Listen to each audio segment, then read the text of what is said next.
Consumer, and I'm your host, Rabbi Yosef Wickler, editor of Kashros magazine. And tonight's show should prove very interesting.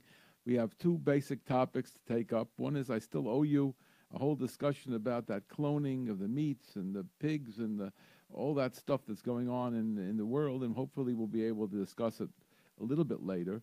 And before that, I want to discuss something that I was working on recently for the next issue of Kashros magazine, which will be out in 3 weeks, Yimyat Hashem. And the topic is Rabbi Moshe Weiner, who recently retired from being the Kashros coordinator or the rabbinic administrator of the KIC, the Kashros Information Center of Flatbush. Now, almost nobody listening to me even knows that this group exists or what they did. And Rabbi Weiner was the head of this. I mean, he wasn't from the rabbis of the shuls, but he was the person going around for them for 19 years. And I interviewed him because I wanted to write a story about him. I know him personally, and I know the fine work that he did. And I decided that if he's going now out into whatever he's going to be working on, I felt it's important for people to appreciate who was manning the ship all this 19 years, and to realize that a lot was accomplished, and to realize that nothing is perfect yet.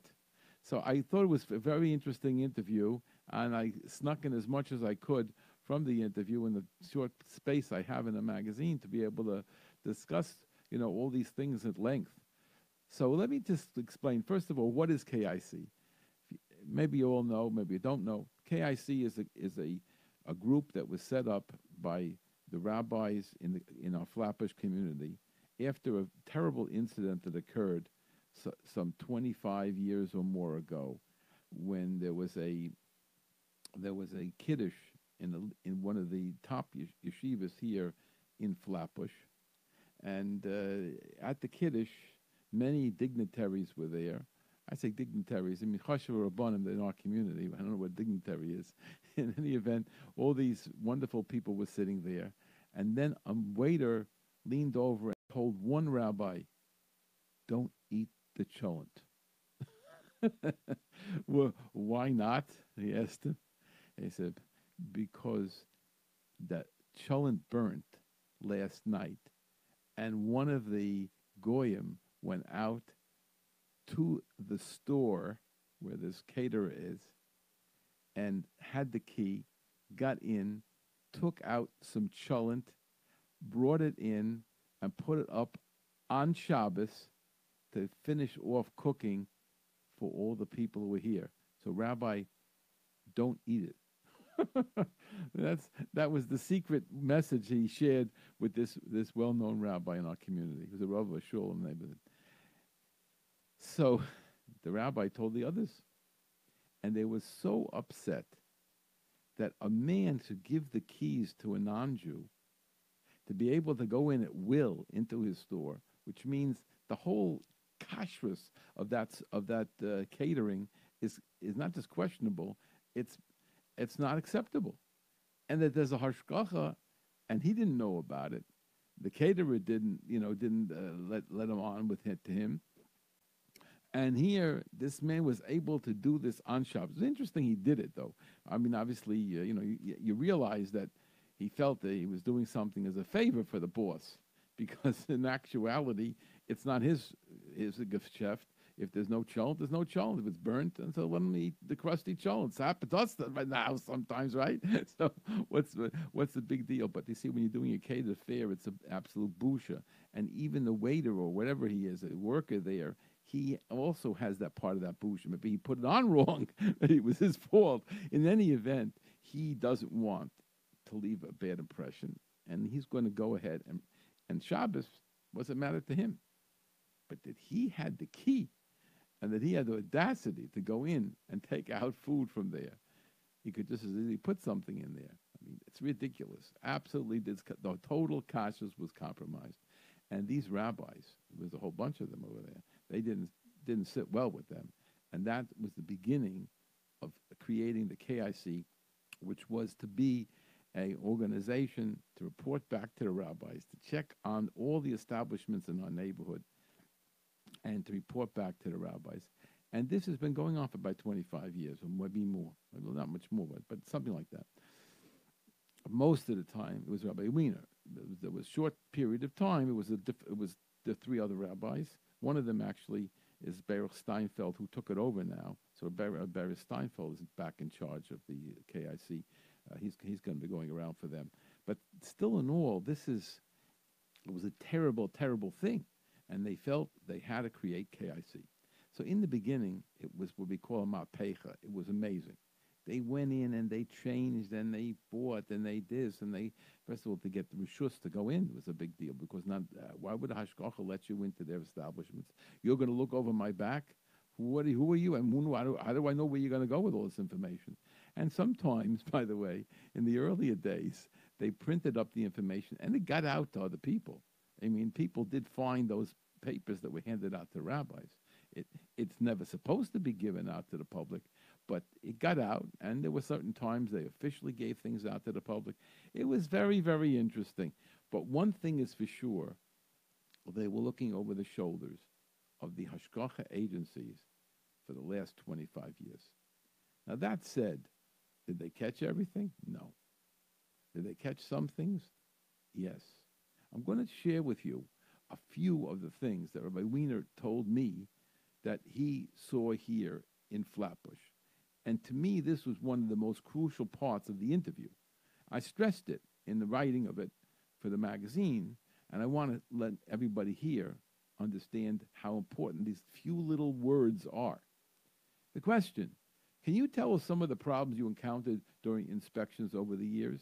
Rabbi Wiener, here are some. I found a half-used bar of dairy margarine in a meat establishment. Okay. Now, half, right? That means the other half was used in a meat establishment. Now, Rabbi Wiener was not the hashgacha. Rabbi Wiener was not the mashgiach. Where was the mashgiach? Where was Rabbi Machshir? I don't know how long it takes to use up a half a bar. It could be probably one use. But still in all, are people checking? Why does Rabbi Wiener find it when he comes in for his inspection, and the mashgiach, who either is on the premises or nearby, coming in there part of the time, something? What is going on?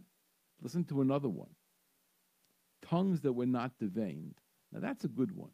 That's a real good one. That means that Rabbi Wiener, he says, Zayin Gesund, knows about meat. And many mashgichim know nothing about meat because they weren't trained. They weren't told anything about it. They never had any experience with it. And the hashgacha didn't assume that they should know about it. But how else are they going to know if it was properly deveined? And it means because you have to take out of a tongue, you have to take out certain veins. The only way is if you were trained. You saw it. You saw it done. You saw it looked before, it looks afterwards. You get an idea. You'll be able to spot it. If you can't spot it at all, then you're really not a mashgiach. We had a situation which was absolutely terrible. I mentioned it here on the radio once, so I can undermine mention it one more time. Rabbi Juravel, good friend, we talked about him last week. Rabbi Juravel goes out to a certain town. He was invited out there to inspect everything that was going on there. And he did. Inspected the whole thing, getting paid for it. He reports back and everything. He walks into a meat establishment. I mean, it's a butcher. And he says, oh, very nice. I see they like to eat chalev in this town. The rabbi says, chalev? He says, sure. This is chalev on a liver. The liver had not had the chalev taken off the top of the liver. There's actual chalev on top of the liver. It has to be cut off. He said, what are you talking about? We buy very good hashgacha, tremendous hashgacha. And then very good meat business we buy from. They're 100%. And of course, they found out, yes, they're 100%. But they send out from that meat establishment, with that hashgacha, they're sending out livers that had not been trabered, had not had the chalev removed. Not because they forgot. because that's how they sell it. In other words, they sell it. You could sell it with the chaylev removed or with the chaylev on. Now, why would you sell it with the chaylev on? Because you may cut this much off, and the other guy might cut that much off. If I take off too much, I'm losing money, and if you don't care, so then you could do less. And this happens, by the way. Don't confuse it. It's not just a liver problem. This goes on with steaks. How much did you take off in the back of the steaks? The rib steaks have to have little pieces removed from it. You have to know how to cut it. It's only certain steaks, not the whole row, but a couple of them near the end. You have to remove a certain amount of meat because it's yonik min ha'chelev. It is chelev attached to it, touches it, whatever it is. The minute gets to remove certain parts over there. Now everybody has different amounts. Everybody has different amounts. There's all kinds of minhagim and all kinds of kabbalas going back to Europe or wherever you come from, and that has to be understood. So this hashgacha on this meat business, a major meat company, never removed the chelev from the livers, and this city knew nothing about it because not only didn't the mashgiach know, and the owner of the butcher store didn't know. The owner of the butcher store doesn't know anything about meat. The mashgiach didn't know, and the Rav Hamachshir didn't know anything about it. But Rabbi Juravel, the secret now, Rabbi Juravel's father was an expert in meat. He was, in fact, there's a famous din Torah that he was brought in as the expert. I was that din Torah, and he was brought in as an expert in meat, and that was his Yerusha. So Rabbi Juravel knew meat, and in 1 second he spotted the chelev on top of the liver. And here we have tongues that weren't treated properly. Well, why not? Whose fault? No training. Next one, pilots that were off. The pilot lights. Now, we have tried to get away from pilot lights, meaning that when you're not allowed to have a non-Jew cook. The Jew has to do the cooking. So, well, that would work out well. If you want to be like the Sephardim, you have to the Jew has to take the pots and put them on the fire. That's beautiful. But those pots are heavy, and things are going on crazy in any establishment, and the mashgiach has to be here and be there. It's very hard for a regular mashgiach to be able to affect what we call Bisha Yisrael for Sephardim. So, okay, but he has to do something. He could put some salt in, he could shake, he could stir a little bit, he could do something to it. But the easiest way for most people is to turn the pilot lights on. And they turn the pilot lights on when they come in. Every day when they come in, they check in, make sure it's working, and they turn it on. Sometimes the rabbi will come by in the middle and turn it off and turn it on in the middle of the day, just to make sure the pilot light, even if it went out and somebody cheated, at least I got it from now on. So they're constantly trying to make sure that the pilot lights are on. But in this establishment, and that's not one, this probably happened a dozen times, the pilot lights were out, which means that, again, the owner didn't know it, the mashgiach didn't know it, and Rabbi Wiener, who's only going to go in once in a while, only periodically, he caught it. Not once, but probably a lot of times in different places. So these are signs that the hashgacha isn't running that effective. Now, again, I'm taking away from everybody. Look, anything can happen once or twice. Anything can happen. And of course, he's going into places for 19 years. He's catching things. But the question is that, he's not part of the team. He wasn't supposed to be there. So what happens if he didn't come? Think about it. If he didn't come, then think about how many times somebody was doing something wrong, and there was a mashgiach, and the owner's from, and the mashgiach is the best in town, and yeah, but things are still going on. So this is really very strong words. Another one, an establishment producing food with no mashgiach and no shomer Shabbos on the premises. He came in. Where's the mashgiach? Oh, he's not here. Where's the owner? He's not here. And everything's going on. All the workers are doing the cooking and this and that. What's going on here? There's a requirement that every hashgacha has, that we're supposed to have either a mashgiach or a designated shomer Shabbos person in the building, aware of what's going on all the time. Now, maybe 2 minutes here, 2 minutes there. But when we say he wasn't there, we don't mean he just went to the base of Kisa, came out again. No, he's finishing up Aleinu. No, we're talking about that there was nobody there and nothing. Rabbi Wiener calls up the Rav Machshir. Rav Machshir runs out of his house, runs over there, and tries to control the situation. But Rabbi Wiener caught it, not the Hashgacha. And the mashgiach wasn't on the job.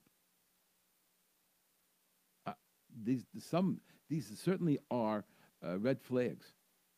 These are red flags. We had a situation last summer which was atrocious. It was absolutely atrocious. And if you don't know about it, I'll say it again. And if you do know about it, okay, so you hear one more time. I think it's 3 or 4 young men. I don't think it was more than that. Were trained how to inspect vegetables. They went to a course. They actually paid for it, an expert in the field. And they were all learning in one yeshiva. And somehow I think that person may have some shaykhs to the yeshiva. And they were trained. And they were trained good. And these are young guys. They're all in their 20s. And they're fast. And they're smart. And their eyes are perfect. And they got the training. So they figured, why not try? We'll go into a store. Let's see what we got here. Let's see if the hashgachas are doing the job. So they go into one store and buy some vegetables, a salad. It could cost $11. A salad is a salad. And they check through it. 4 thrips, 2 aphids, a mite, this, 6, 7, 5, 6, 7. Fluke. Must just happen one time. They do another one. They do another one. Different stores. Different ashkachas. All over Flatbush. That's all they went. All over Flatbush. And what they discover, it was basically universal. Now, obviously, some were worse, and sometimes were worse, and some stores were worse. Yeah, I mean, obviously, there is a variation. But nobody was picking up all the bugs. They were in the salad. What they're going to do? So they reported it to the ashkachas, and they reported it to the store, whatever they do, reported it to everybody. What happened? As a result of that, and it's a long story, I don't want to go into it, but it's a long story. But some of the organizations, I didn't say all, but some of the organizations got special training for all their mashgichim. Some organizations decided they're only going to use special ones that are prepared by hashgachas that they accepted, that were like prepared specially, where they come in packages with good hashgach on them. And others hired, trained and hired special mashgichim, were paid a very top dollar to go for 2 hours into the store, 2 hours in that store, and they're making the vegetables for them. Some hashgachas did that. Another hashgachas said, we're perfect. Okay? Now, Rabbi Wiener was not involved in this thing. But I'm just pointing out that was going on here in our community. Did you know? Were you told? Did anybody write it up and report it? Basically not, because we didn't want to hurt anybody. Everything was done behind the scenes. Everyone was reported to. I was involved in part of it. I didn't have anything directly involved with it. I was involved in part of it. One part that I was involved in was trying to get certain hashgachas to get training. As a result of the training, it significantly changed here in Flatbush. That I can tell you. Significantly changed in Flatbush. Is there anybody monitoring it now? No. Not KIC, not me, not those fellows. Nobody is. Nobody is monitoring the vegetables here. And I got news for you. Nobody's monitoring the vegetables anywhere. Not in New Jersey or in anywhere. Don't worry. Nobody is helping out with this problem. It's either the hashgacha does it right or they're doing it wrong, and that's what it is. My personal feeling, I don't want to stress it too much, is at least be very conservative about this issue about vegetables inspection. First thing is, when you go to a catered affair or you go to a restaurant, don't ask, where you get your tuna fish from. Presume Ask who's doing the vegetables. I heard a story. I'm not going to give you details, but I heard a story. One rabbi asked a mashgiach who trained him in checking vegetables. His answer, my mother. That's right. His mother taught him how. Well, I don't know how old he was. I don't know, I don't know who trained her. But his mother trained him how to check vegetables. The hashgacha did not. Time and time and time again, I have found out that mashgichim will put in without the Rav Hamachshir knowing that they were there. A gentleman, mashgiach, he's busy. I got to go to something. A certain thing he had to go to. He wanted to get a replacement. So he got a replacement. Never got an approval from the Rav Hamachshir. Never got an approval. He worked it out with the owner. He told the owner, I won't be here. And pay him at the end of the day. And the Rav Hamachshir never found out. I was involved in a story. You won't believe this story. This will not, you'll think I'm making this up, but I wasn't. The gentleman came to my house. He was complaining about something about the hashgacha. I went to the Rav Hamachshir and I said, this gentleman came. First I didn't tell him the name. I don't know what it was. He found out who it was that came to me. Maybe I did tell him. I forgot how it worked out. And he said to me, he's working for me? I said, he's been there for weeks. I didn't know. I would never let him work for me. But you have a hashgacha. That place, by the way, has like 100 stores. You have a hashgacha, and you don't know who's working for you? I mean, something is wrong. Something is definitely wrong. So when Rabbi Wiener went to these places and he spotted something and he improved the system, that's serious. Because unfortunately, without the KIC, nobody's watching anybody anytime. At least this way, some things were caught, some things were reported, some things were changed, somewhat we were protected, and hopefully into the future we'll get better. But without anybody watching, without anybody going there, it would be terrible. Absolutely terrible. Each one of these little things that I'm reading to you, I'm only reading one paragraph. I haven't gotten to my article. One little paragraph. And it's so filled with information about what's going on in Flatbush.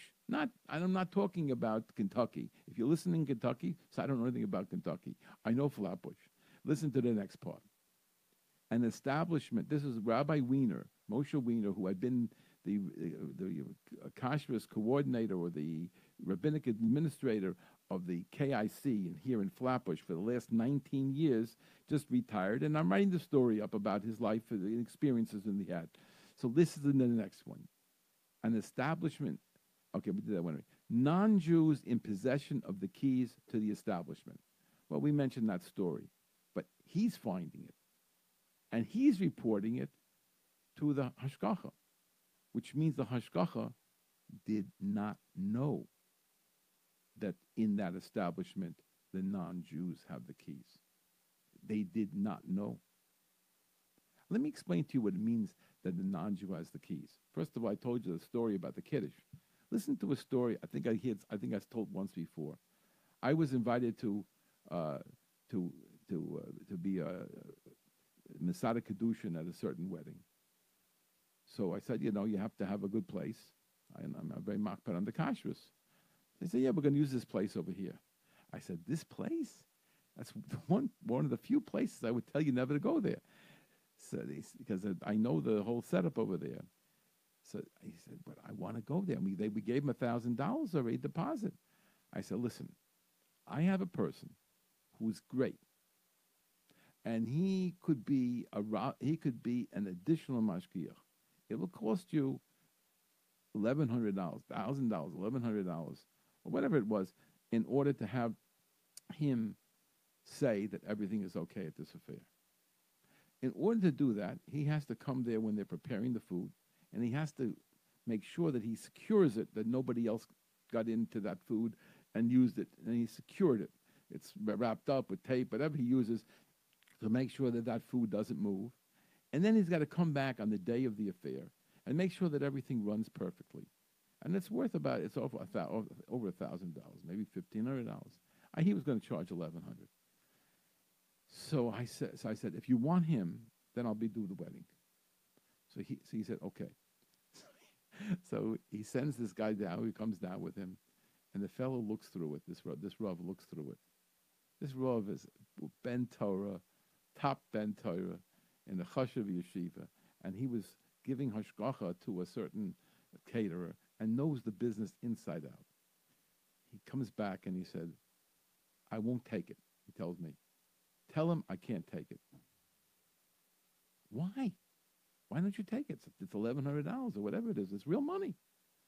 He said, because I could tell that this man, the owner, once had the keys to his establishment. He once had the keys to his establishment, and he's not religious. And even if he now doesn't have the keys, I would not give hashgacha to somebody who's not religious, who had the keys to his own establishment one time, which means he knows how to cheat, which means he has it in the bones. He is not a person I would trust. So he refused to make the wedding there, and we had to make it someplace else. Now, my friend said, what do I pay him? I said, give him $100 and thank him. Thank him very much that he didn't do it. And that's what happened. And it was a beautiful wedding. Everything worked out fine. But I would never eat. I would never trust that place again, ever. So it was just really very, very important. The non-Jew has the keys. Then there's no hashgacha anymore. He could put anything he wants in, take anything he wants out, replace it with anything, and he could do it in the middle of the night. It's insane. And this is what he discovered. And the hashgacha didn't know. Another one. Romaine lettuce and broccoli being used with no inspection. Oh, come on. No inspection. He saw it. Now, I know a mashgiach that saw it, and he was threatened, very seriously threatened by the owner. And foolishly, he listened to the owner and didn't report it to the hashgacha. Because remember who's paying him. The owner pays him. And he also threatened him. And it wasn't threatening with the dollars. It was threatening with something else. And the man acquiesced. And he didn't tell Vashgacha that they put in a lettuce that had never been checked. But this does go on. And, why is Rabbi Wiener catching it? He also saw cheese that wasn't Chav Israel. Standard problems there. This gives you a little idea. These are some of the things that Rabbi Wiener discovered in stores here in Flatbush over the years. Were there more? Hundreds more. I heard many of them. There were so many of them. Was it terrible and every day, everything? No, it wasn't like that. No one anybody good, no one's any good? No, didn't say that. But the very fact that such things occur means that the present hashgacha that we have in these stores, meaning the mashgiachim, are not necessarily on top of their game. That's what it sounds like. I'm going to just share with you, because I don't have the time to go. It's already, we want to go into the other section. Rabbi, before we go into that, I have a question. Why did not hashgacha is require training the mashgiach before? That's it, We're coming up to that one now. Okay. We're coming up to that one now. Why? We're not going to be able to answer. But here's what I thought was very interesting. Really, when I was interviewing Rabbi Wiener, I was caught off guard when he gave these answers. I was expecting something completely different. My question to him was, what would be your laundry list for what needs to be improved in kosher establishments? I don't know what you thought. I didn't expect what he said. He said 3 things. Number 1, the quality of the mashgiach must be improved. You hear that? The quality of mashgiach must be improved. This has to become more worthwhile for mashgiach. It's got to get paid more money. In Flatbush, the mashgiachim, $16, $17 an hour. There are people who are cleaning the houses that are getting close to that. the numbers I heard were were around 15. So I don't know if that's really true, and all the ladies take that money, but still in all, in today's day and age, $16, $17 an hour is very, very, very low. In many places outside of Flatbush are getting paid much more, and any regular job, which you should pay more than that. So number one is the money that's paid. Number two, the mashgiach's standing must be elevated by training before and during his employ. Just what you're saying. Now I know communities where they have a lot of training. Even then, it's not that much, but it's regular. In one place in particular, down in Florida, they have, I think, every 2 weeks a training situation. Now, of course, everybody says that we're doing training. Like, for example, couple of big hashkachas, two big hashkachas that I'm thinking of, they have once a year, one day, and there's like nice speeches, and they give a good meal, and they talk a little bit, and they share information. It's a very nice program. I never went, but I've heard about it. It's a very nice program. But it's not what I would call a real in-service training. You need to have experts come down and train them. Let me ask you something. Are you familiar with the chinuch system we have in America today in our yeshivas? Well, I am. And when I started teaching many, many years ago, there was nothing at all. And we were begging for different types of things. But today, at least in the girls' schools, and I think in the boys' schools too, but I may be wrong, but in the girls' schools, they definitely have some training. I don't know if it's a couple times a year, whatever it is, some little bit of training they have. And it's pretty, important training. And in the boys' schools, they also giving training. I was told about some of the boys' schools getting some sensitivity training for handling special children who have different kinds of needs and different backgrounds and problems and identifying problems in schools. I don't say it goes on all the time. I don't say all the rabbis go. I don't say every yeshiva participates. But there are things in chinuch, maybe not so much there either. Maybe there should be much more. But definitely, kashrus needs training. If a person is always thought of as just going through the motions every day, that we don't expect him to be able to catch anything else. He won't. If he is not made aware of the kinds of things that are going to come up, they'll just pass him right by. Just like in that town, they all ate chalev. And when Rabbi Juravel finished with them, and he showed them to them, they had to make an announcement in all the shuls to kasher all of your meat equipment. Everything. And that's where they paskin. A lot of people, could be this, could be that, who knows, but I don't know. There's a lot of people who waffle when it comes to telling the people that.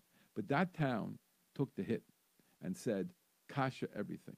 Now, if I was in that town, I would yell at the Rav Machshir, what kind of business? Why didn't you know? Okay. But he didn't care.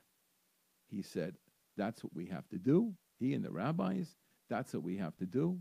We have to protect the people. And even if it's a suffix or this or that, we paskin, whatever. And that was it. That was the announcement. He told me the story himself, the rabbi, from that hashgacha. He just told everybody the kasher.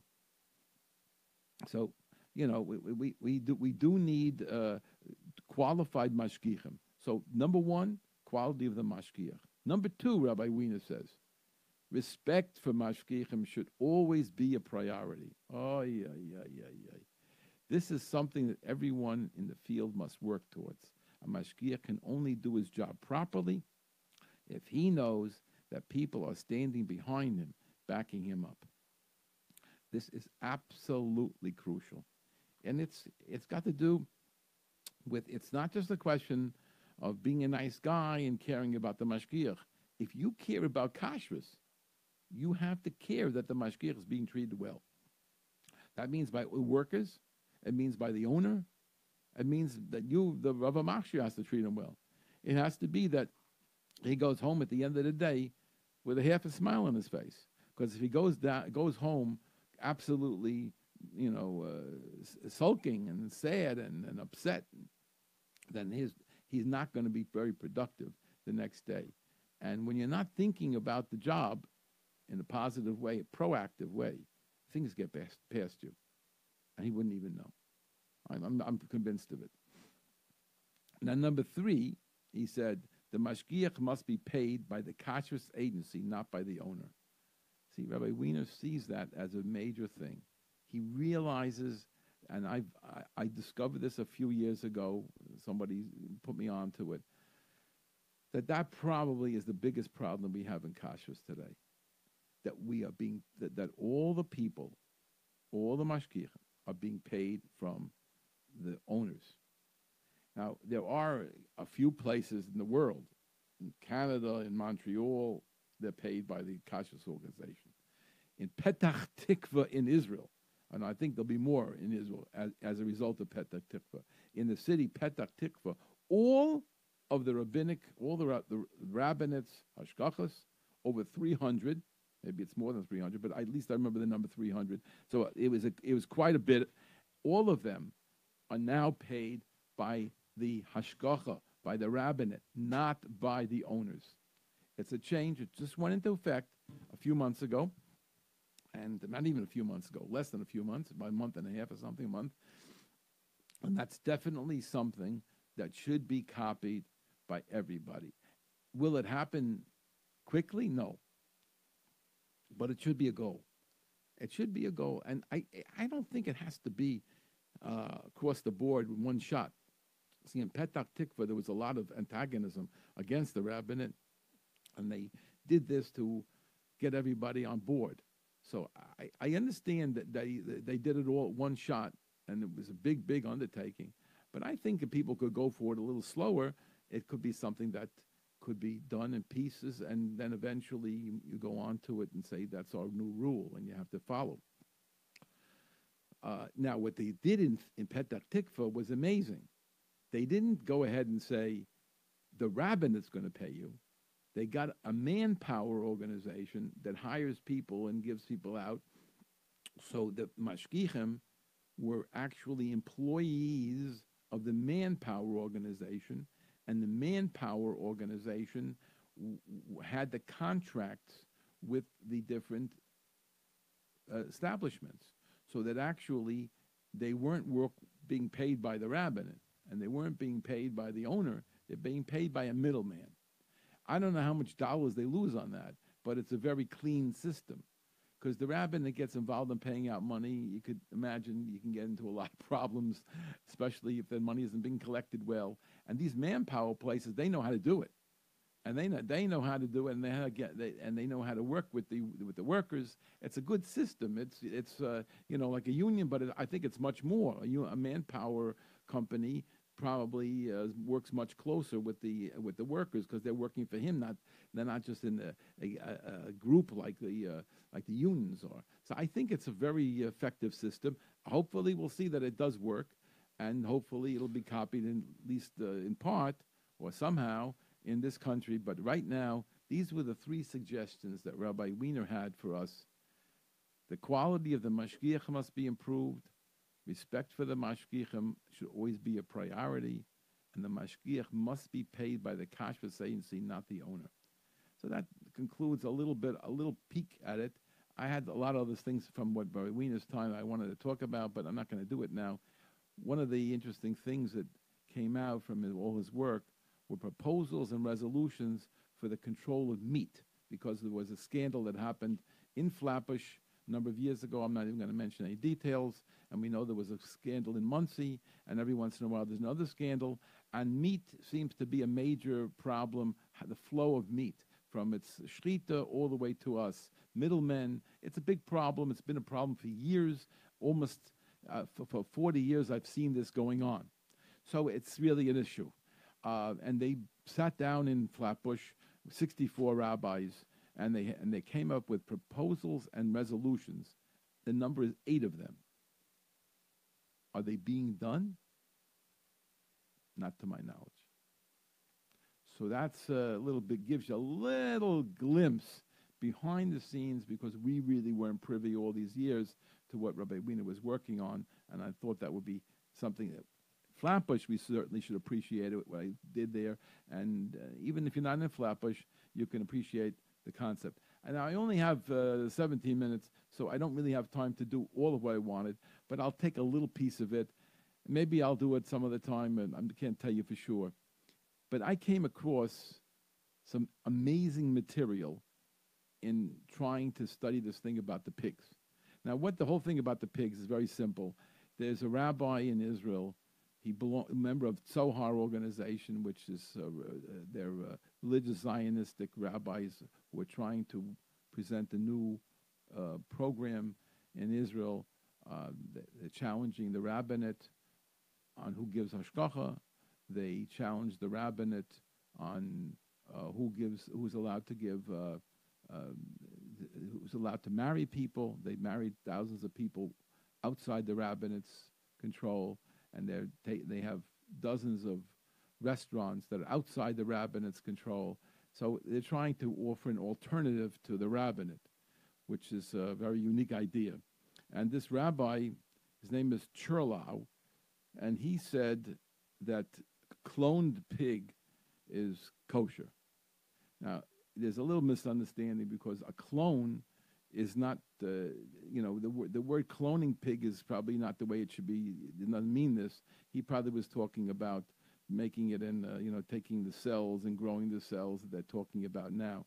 Because if you take a pig and you plant a clone pig as an embryo and a female pig, and it's born naturally, there's no reason, that's 100% a pig. But he probably meant it was talking about the pig stem cells, which is what they're trying to grow. They're talking about growing stem cells from pig. And the question was, would it be kosher? And this rabbi said they would be kosher.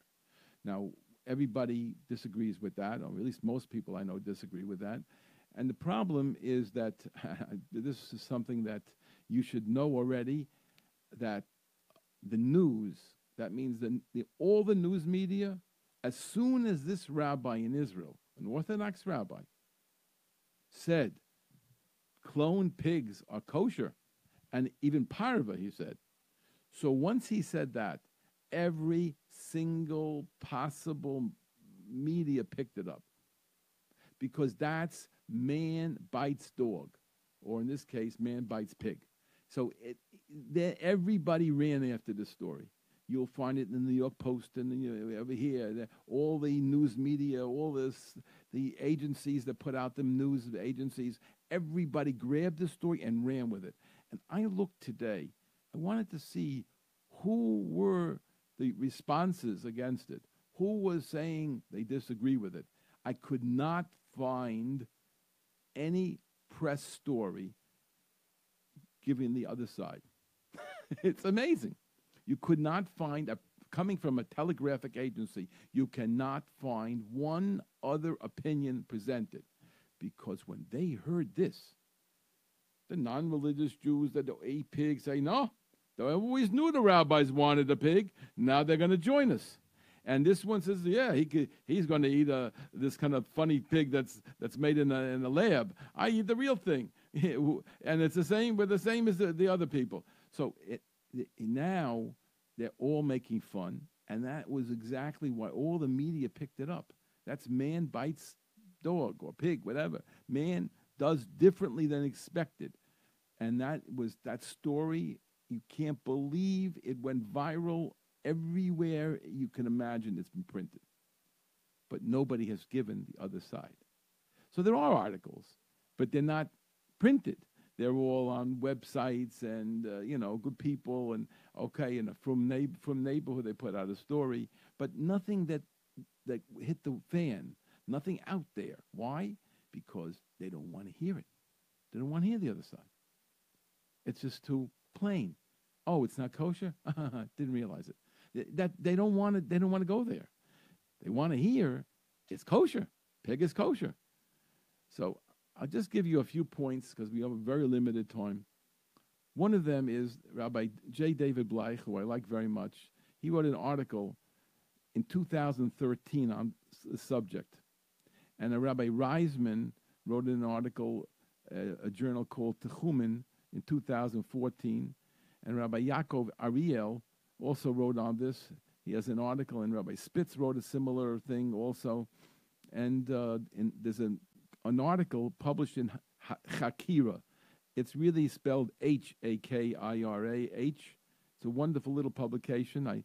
I spoke to the CEO, editor, owner, whatever it is, a very wonderful man by the name of Zalzer, and he does a wonderful article which I enjoyed very much, and we're going to be reviewing it in my magazine. But the publication is called Hakira, but with Hakirah. It's a great little publication, and some of the articles are very stimulating, and I think most of our listeners would enjoy seeing it.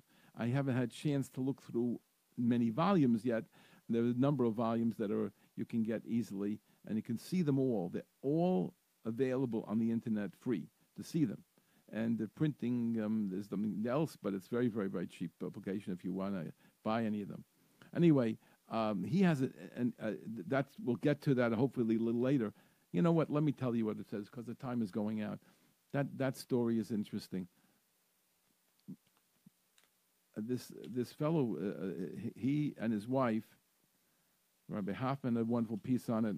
It's a shame I don't have any time, but this particular article that they refer to by Mr. Zeltzer, Ms. Zeltzer, and Mrs. Zeltzer, Heshi and Malki Zeltzer, Zelcer. The article is, "Why is there no kosher meat or poultry that's certified humane?"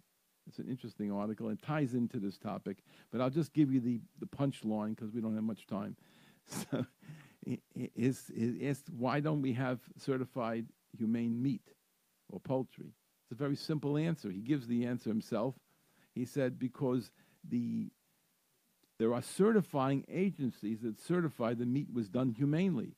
They raise the animals well, they handle it well, everything, because you have to agree with the raising of the animal. We're talking about, or the chicken.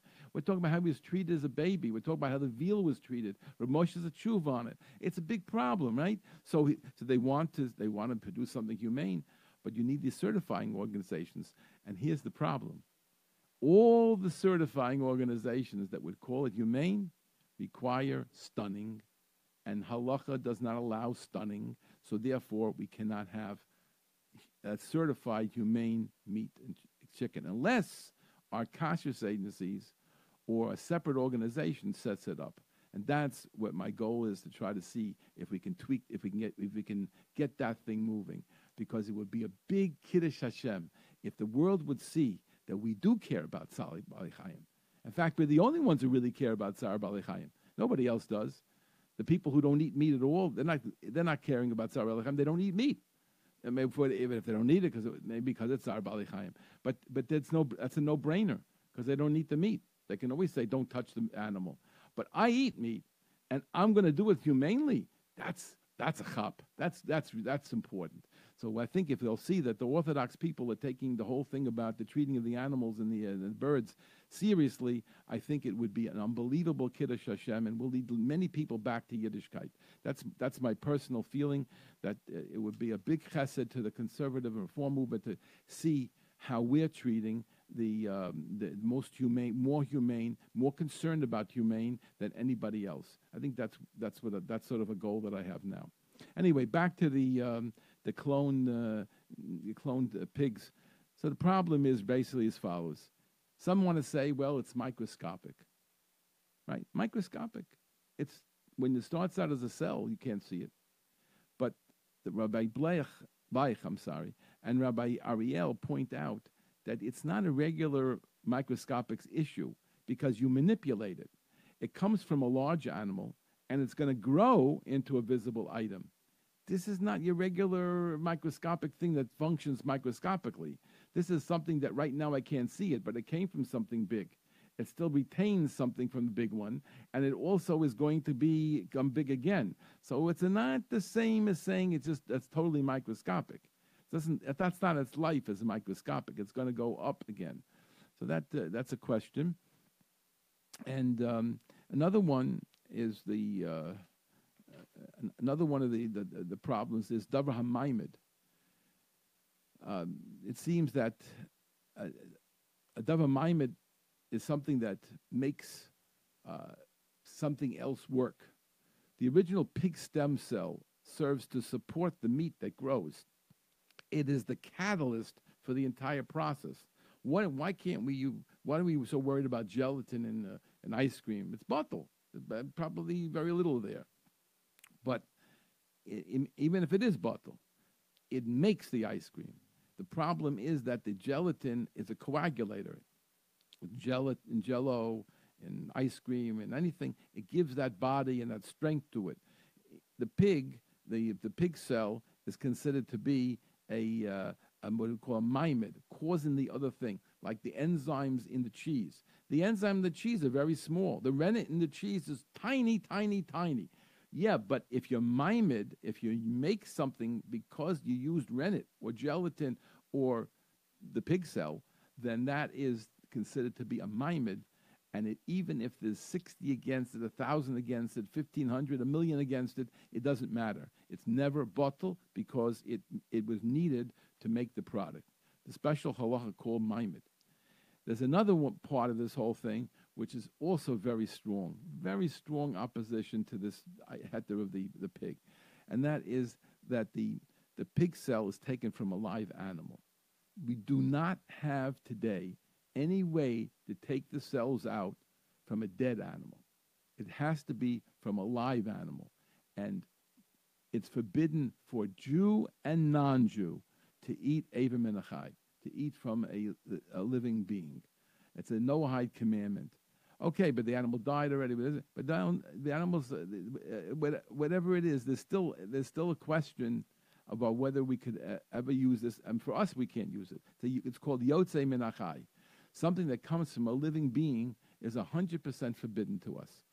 To the non-Jews, it may be changed if he dies, but for us, there's no way we could eat this. So, unfortunately, even though the rabbi got a lot of press, tremendous amount of press, but he didn't express what we would call traditional Jewish approach to this halacha, and we hope and we pray that the people, who heard and read all about this thing and got all excited, that they're waiting for that pig that they can eat. They can fun the whole life they're waiting to be able to eat a little pig with a heter.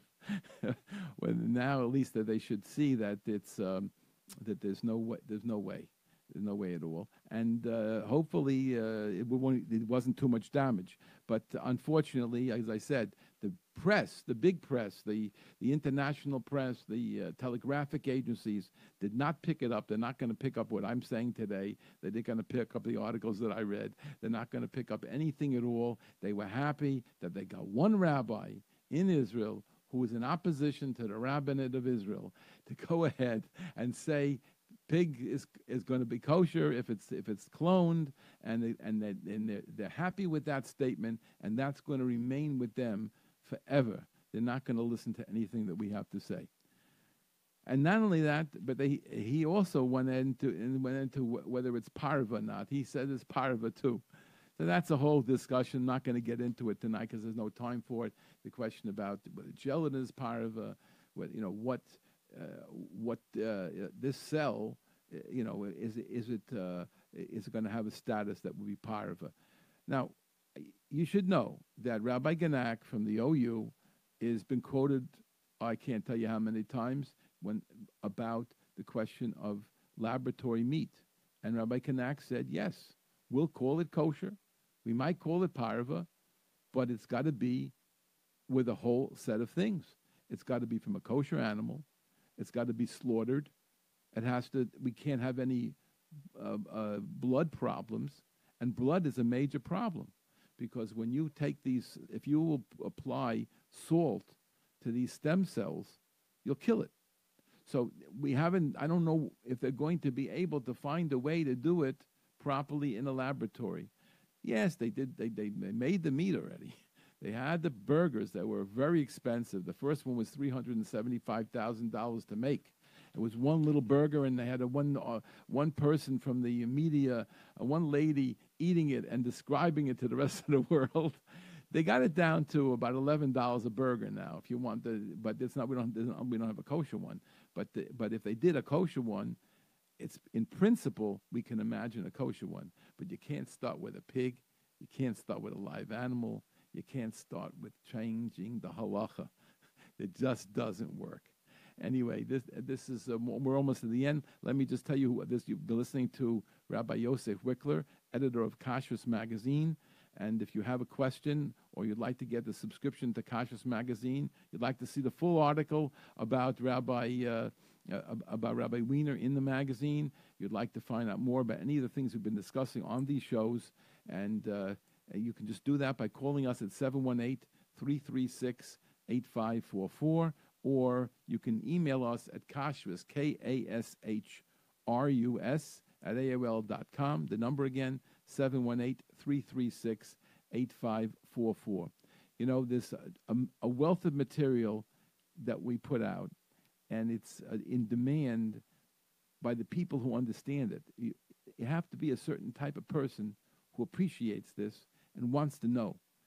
And that's the whole concept, that we feel that if a person is an educated consumer is the best one. That's the best way for a kosher consumer to be kosher. So thank you very much for listening to Kashrus on the Air. We'll speak again next week.